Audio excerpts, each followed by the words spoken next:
Today's discussion is on the central limit theorem, which was related to a sampling distribution. What is a sampling distribution? It is the probability distribution of a sample statistic that is formed when random samples of size n are repeatedly taken from a population. So if we have a population and we create many samples and we calculate the mean and standard deviation, those values are going to be related to the mean and standard deviation of the population. So in this particular problem, the heights of fully grown trees of a specific species are normally distributed, which have a mean of 65.5 and a standard deviation of 7.25. Random samples of size 14 are drawn from the population.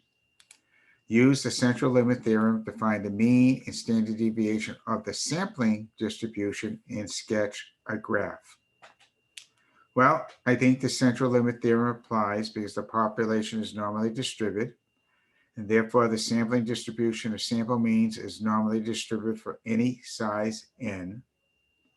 The relationship between those characteristics of the sample and the characteristics of the population are that the mean of the sample is equal to the mean of the population, therefore it's 65.5.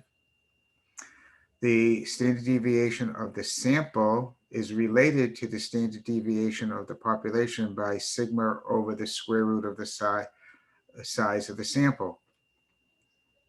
So we have 7.25 divided by the square root of 14, calculated out and rounded to 2 decimal places is 1.94.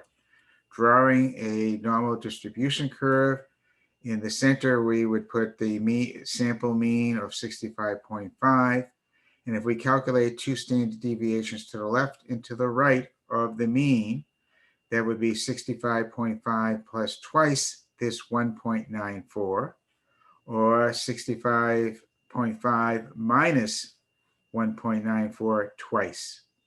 So therefore the range of the deviations for the sample is 61.6 up to 69.38.